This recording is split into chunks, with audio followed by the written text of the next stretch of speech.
Ladies and gentlemen, continuing the content here on the main stage at Bitcoin Pools Edition, we have Gregory Instagibbs Sanders teaching you how to bribe miners. Let's hear it for Greg. Yeah, I'll have to give thanks to Gloria to giving good motivation for all these things, so I don't have to hover too much over the motivation. Just get right into the meat of things. So, as a little bit of recap, we need this peer-to-peer mempool because, without this, it's a world of further centralization of mining. We already have centralization, don't need more of it. And the key part here is, there's a lot of concerns, but really it turns, in the degenerate case, not being able to use a peer-to-peer network means mining becomes a permission system, and that's what she was saying. So you might have to register with this mempool.space to hear about transactions, no offense. I don't dislike them. But then in the end, why would you even allow someone to join the network, right? If it's a full cartelization, then there's no, there's monopoly pricing involved and things get really weird really fast. So I think in the end, we just want to keep the total percentage of fees captured by this non-peer-to-peer shadow network, whether it's through accelerators or Meevil, we just want to keep that low, right? If it's a rounding error, then it's not such a big problem for the network as a whole. We also have to have wallets being able to take advantage of the peer-to-peer mempool. If it's not a usable kind of API for wallets, then wallets will just end up using something else, right? Often, if you're making a transaction package, you have this endogenous fees, meaning paying fees through the network, through that set of transactions. If that's too difficult, then people will just go elsewhere, whether it's for basic payments or settling smart contracts. And so we should make this as simple as possible. And as Larry was saying earlier, it's, maybe not that big of an issue right now. We can take a look, for this topic, it's more about the kind of the acceleration, like the API being wrong, so people can't make their own transactions properly to pay fees. And so we can see that, there are fees being paid through these accelerators, but it's not too much. It's fairly infrequent, and the amounts are fairly low, which is a good sign in general. Also, if you look at any of these, if you run your own kind of mempool.space instance and check the health, this health marker at the bottom here, you can see that in general it's not too surprising on average, and that's also a good sign. But we don't want that to get any worse. So mining fees are essentially bribes, right? There's basically no incentive to include a transaction in a block without fees, unless it's your own block template and your own transaction. So adding fees to the transaction directly is the decentralized way.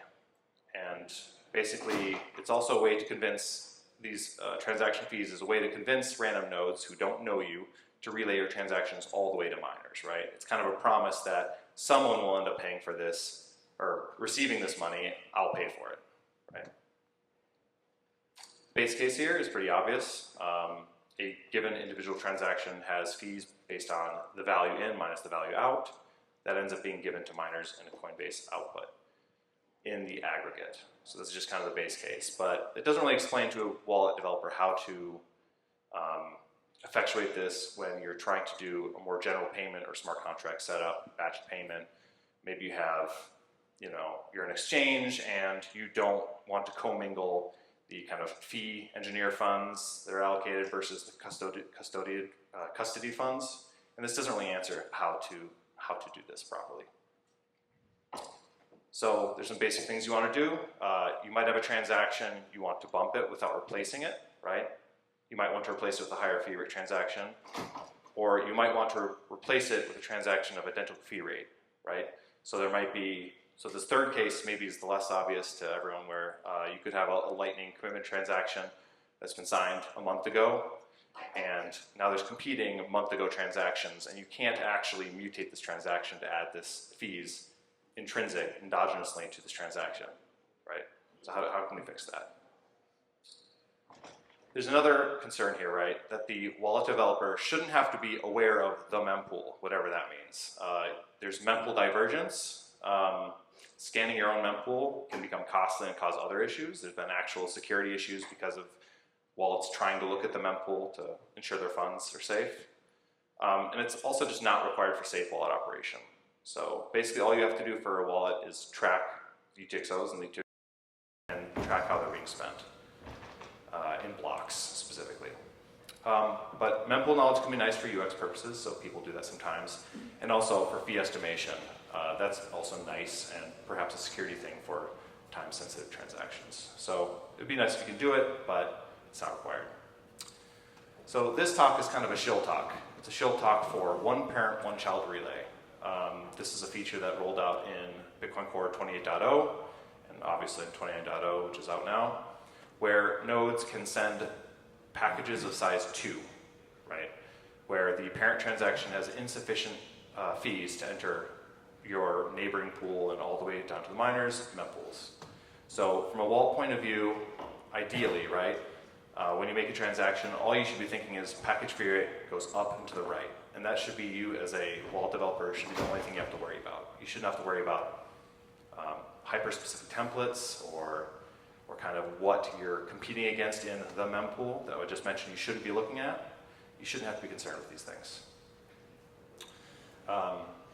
So without this system, you can just get everything broadcasted like the old way, where you have to know the floating minimum fee rate for every transaction, exceed that, and also make sure that all your peers' nodes all the way to the miner also exceed that, or are not higher than that, which you can't really do. And then things just get confirmed. That's kind of nice, but sometimes doesn't work. Especially if nodes can do things like have limited mempools. So if your peer has a small, tiny mempool, it simply will get dropped, even because you're basically not agreeing on what this minimum value should be. Otherwise, this 1P1C kind of relay idea is that you can decompose your overall transaction in the logical sense into 1 or 2 steps at a time. Then it could probably be supported via this 1P1C relay. I'll get into examples concretely later. So, you as a wallet developer, you want to, you don't see this mempool again. You don't see the mempool, but under the hood, you submit one transaction, there's no conflict. You merely have to have this package of size 1 exceed all people's mempool min relays and get to the miner. There's the single transaction RBF, which is maybe unbeknownst to you, there's a conflict, then all the normal RBF rules apply. But again, you don't have to have seen this transaction. Maybe it's this A transaction, it's maybe not even in your mempool, it's just in the relayer's mempool, in the miner's mempool, and you don't necessarily know about it. So what you can do is, again, package fee rate up to the right. You can increase that to RBF it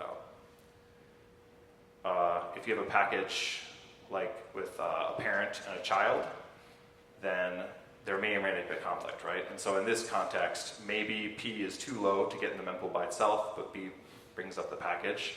This gets broadcast on the network and relayed without conflict, without RBF. Maybe unbeknownst to you, the P has already been put in all your mempools, all the mempools and all the network except for yours for some reason, and this A person has also made a transaction with a child that conflicts with it. Basically, this needs to work just transparently, right? You don't, as a wallet developer, shouldn't need to know about this. You should just be submitting packages, and it should be conflicting and resolving itself in an economically incentive way. And lastly, maybe just the parent conflicts. And so you're trying to make a package that actually conflicts with the parent transaction, but your P hyphen doesn't have any fees at all, right? And so how can you resolve this? And this is called package RBF, and this is also supported as well. So again, let's see, I'll go back to this a little bit. So one thing in 28.0 was called topology restricted until confirmation truck transactions, which is while unconfirmed, if a transaction is version 3, basically there are limitations to what we will relay. No more parents and child allowed, so that's the heaviest restriction, I would say, in some ways. There can be no other in mempool ancestors, and so you're just trying to get this 1-2 step in, pretty much. It also enables sibling eviction, which is an implicit RBF. So you could imagine this case where A and B logically aren't conflicting with themselves, but what happens under the hood is that P and B together, or P and A and B together, are too big for this too big for a single ancestor or descendant package, and so what you do is you implicitly mark it as a conflict and do the normal RBF rules. So this is a way of reducing called package limit pinning. It's also not a consensus rule, so if things are confirmed, it has no bearing on consensus. They can be violated at any point. People can ignore the rules, but the idea is that if at least some percentage of the network is running these rules and it's actually incentive compatible for the miner, that it will be confirmed in a timely fashion.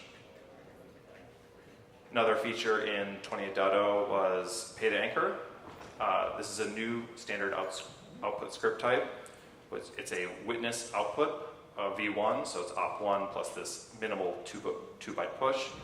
And it has no additional consensus meaning, so there's no soft fork. It merely ensures, the important thing is that it's minimally sized and it ensures that the script sig for that input is blank. It's a SegWit input, so to say, and so there's no non-witness data allowed. As a relay policy, you also just don't allow any other witness data as well. This is to avoid pinning. And the minimum dust value is 240 satoshis. This is a keyless anchor, meaning those 2 bytes are obviously too small to commit to a real public key. There's no spending policy there, so it's just free to spend. Ephemeral dust dropped in 29.0 just recently, and these are anchors.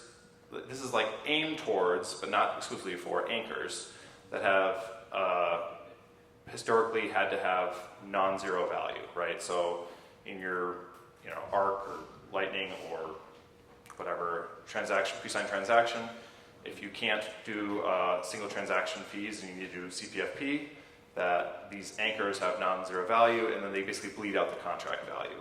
So if you're in like a contention period, no one really knows who owns what Bitcoin yet these fees, these value are just being bled out from the contract every time something updates.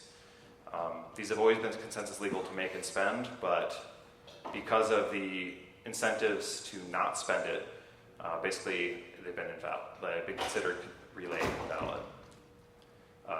So under certain circumstances, we allow it, and they'll describe that. A transaction is allowed a single dust output if, and only if, the transaction fee is 0 to not incentivize mining by itself, and that the dust is spent in a transaction package. So the child itself should be spending it, and there's this kind of like intricate rule where if you're spending a new child, you must spend that dust as well. So basically it's like a mutex lock on the transaction. You have to spend it, whatever you do, right? Until confirmation. Once it's confirmed, if it gets reorged or something, all bets are off, but that's for the normal case.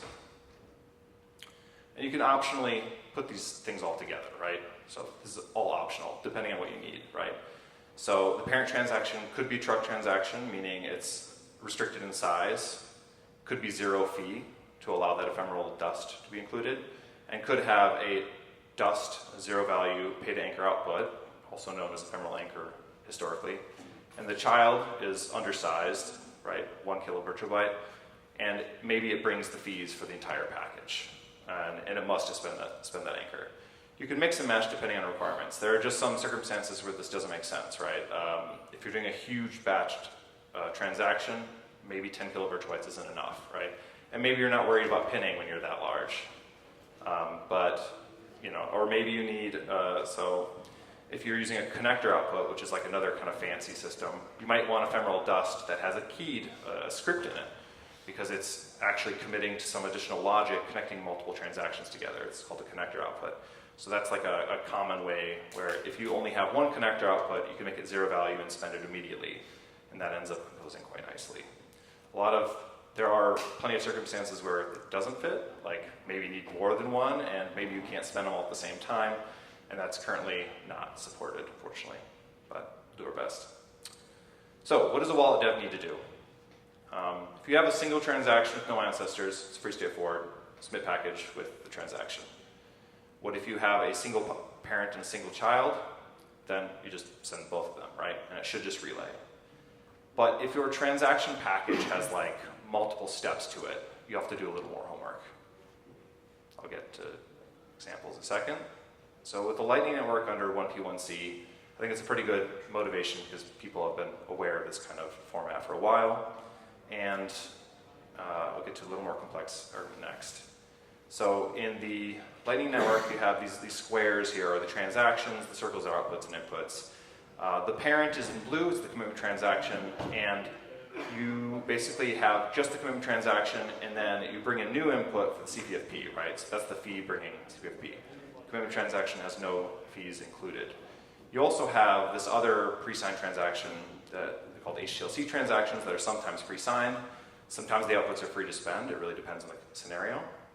And you can do things like, instead, use the child as endogenous fees. So if this HTLC transaction is free to spend, then you can include that value in the package as the child. So you still have two transactions. The second transaction is also affecting some state change in the smart contract, but it's also bringing fees. So really it's a mix and match thing.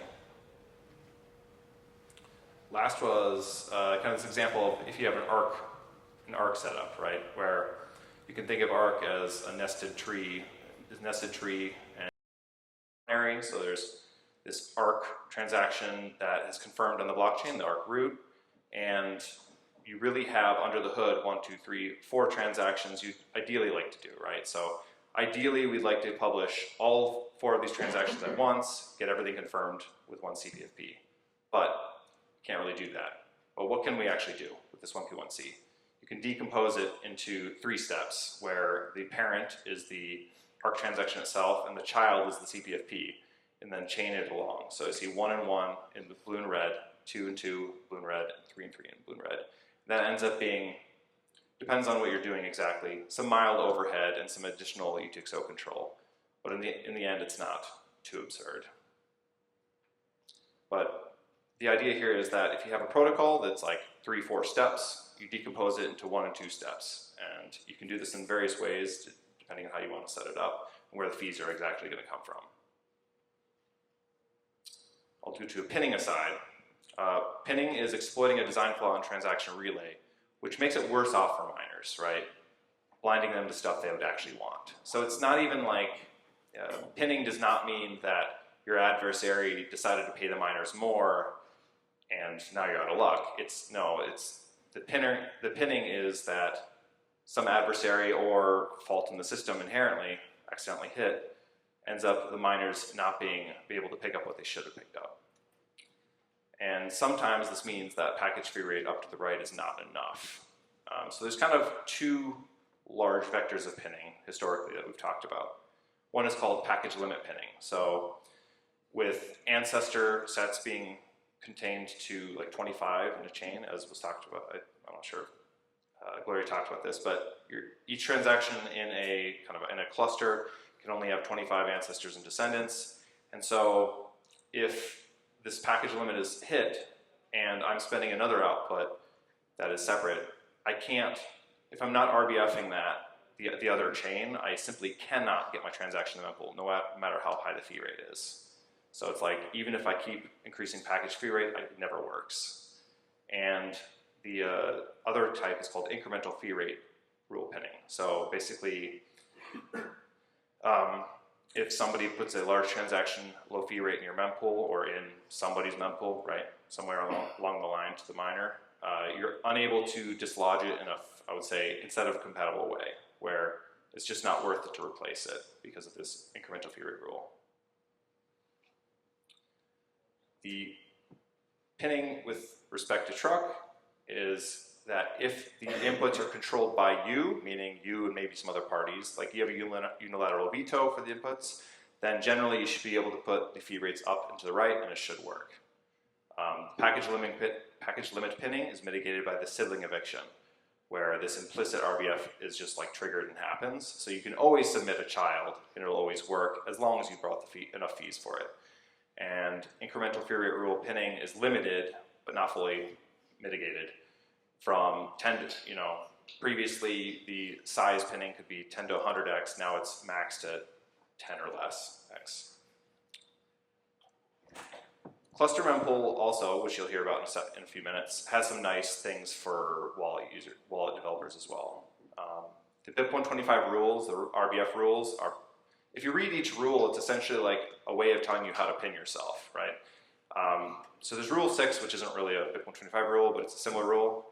For example, if an adversary makes a small high fee rate transaction, A, like much smaller than you can make it because they're hyper efficient or whatever, then you actually get pinned because you have to beat their individual fee rate for B, even if your package makes BP, like together, a much higher fee rate. It gets rejected. There's also things like rule 2, no new unconfirmed inputs, which means like the ordering effects of who's doing RBS when matters a lot. And this rule doesn't actually protect the network, but it makes it tough for wallet developers that if you want to bring a new input, that it has to be confirmed, and that's quite constraining. Cluster mempool gets rid of this one. In pre-cluster mempool, the too many conflicts rule. So if your RBF is evicting 101 transactions or more, then that is simply rejected, which is a very weird, it doesn't always hit very often, but it's a weird design constraint, and it's not easily conveyable to developers. So with cluster mempool, this will be replaced by, this too many conflicts rule will be replaced by how many clusters you're affecting. And this essentially means, long story short, you don't even know what that means.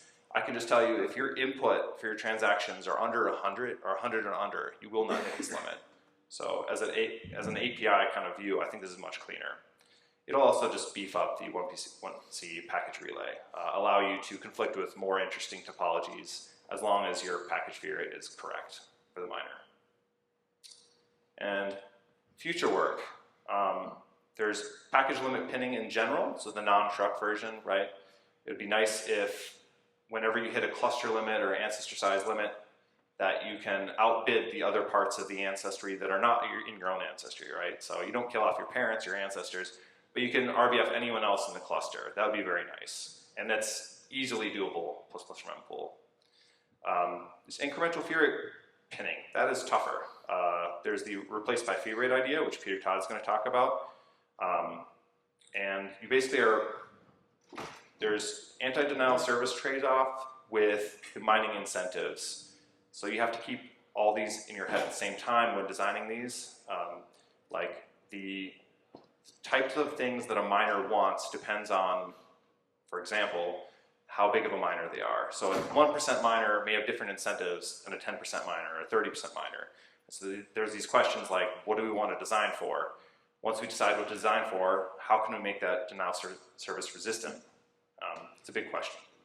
And then also, of course, more general things like, more kind of boring things like general package relay.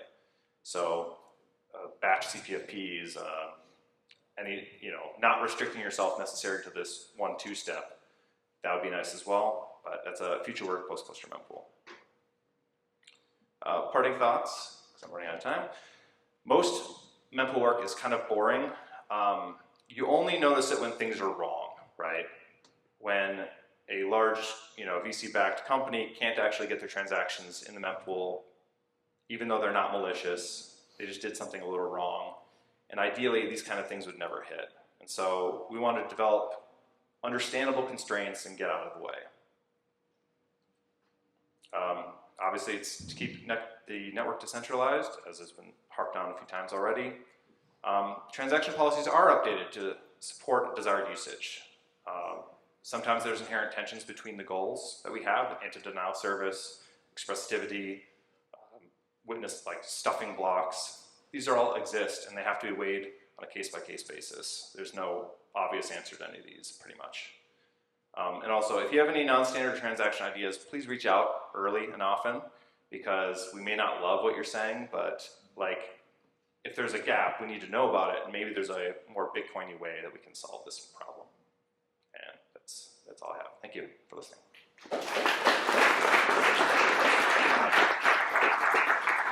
A few minutes for questions.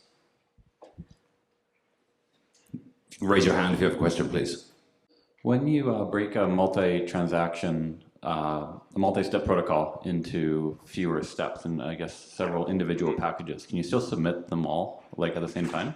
Or do you have to? No, so the 1P1C paradigm is pretty strict. It'll basically, you only guarantee the best effort relay the first step. Okay. So as a wallet, you could always submit it to your wallet and then queue it up, and you could just be hitting submit package for all these packages over and over and over, and then it will eventually get in once things are confirmed. This is like more like that's kind of where the wallet complexity comes in. With general package relay, then we could ideally do something like this, and all in one step, and that'd be nice. But future work. Let's hear it for Greg. Thank you.